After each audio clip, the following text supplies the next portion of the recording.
মধ্যপ্রাচ্যে চলমান যুদ্ধের প্রভাব বিশ্বজুড়ে জ্বালানি বাজারকে অস্থির করে তুলেছে। ইরানের সঙ্গে যুক্তরাষ্ট্র ও ইসরায়েলের সংঘাত শুরু হওয়ার পর আন্তর্জাতিক বাজারে অপরিশোধিত তেলের দাম ব্যারেল প্রতি $119 ছাড়িয়ে গেছে। স্যান্ডেলিনা সো, রূপচর্চায় আভিজাত্য, যা 2022 সালের মাঝামাঝির পর সর্বোচ্চ। ব্রিটিশ বার্তা সংস্থা রয়টার্সের প্রতিবেদনে বলা হয়েছে, সোমবার ব্রেন্ট ক্রুডের দাম একদিনেই $12.77 বা প্রায় 14% বেড়ে ব্যারেল প্রতি $105.46 পৌঁছেছে। একই সময়ে যুক্তরাষ্ট্রের ওয়েস্ট টেক্সাস ইন্টারমিডিয়েট তেলের দাম $12.66 বা প্রায় 14% বেড়ে $103.56 পৌঁছেছে।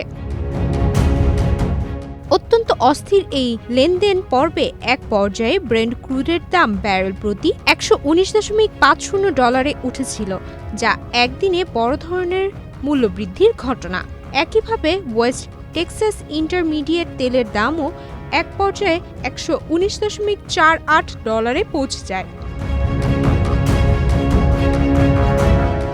গত 28 ফেব্রুয়ারি যুক্তরাষ্ট্র ও ইসরায়েল ইরানে হামলা শুরু করার পর থেকে তেলের বাজারে বড় ধরনের অস্থিরতা দেখা দিয়েছে।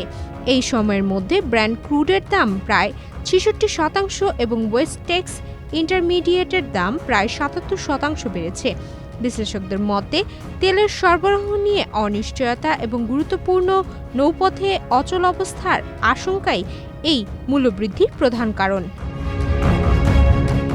বিশ্বে প্রায় 1/5 তেল ও তরলীকৃত প্রাকৃতিক গ্যাস পরিবহনের গুরুত্বপূর্ণ পথ হরমুজ প্রণালী বর্তমানে কার্যত অচল হয়ে পড়েছে। এর ফলে বৈশ্বিক জ্বালানি সরবরাহে বড় ধরনের চাপ তৈরি হয়েছে। এদিকে মধ্যপ্রাচ্যের বড় কয়েকটি দেশে তেল উৎপাদনও কমে গেছে।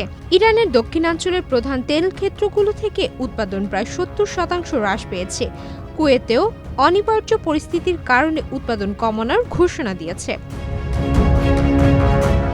বিশ্লেষকদের মতে, যুদ্ধ দ্রুত শেষ হলেও ক্ষতিগ্রস্ত অবকাঠামো ও সরবরাহ ব্যবস্থার সমস্যার কারণে বিশ্বজুড়ে ভোক্তা ও ব্যবসায়ীদের আরও কয়েক মাস উচ্চমূল্যের জ্বালানির মুখোমুখি হতে পারে। এতে বৈশ্বিক অর্থনীতিতে নতুন করে চাপ তৈরি হওয়ার আশঙ্কা দেখা দিয়েছে। সুমাইয়া মিতু, বাংলাদেশ প্রতিদিন।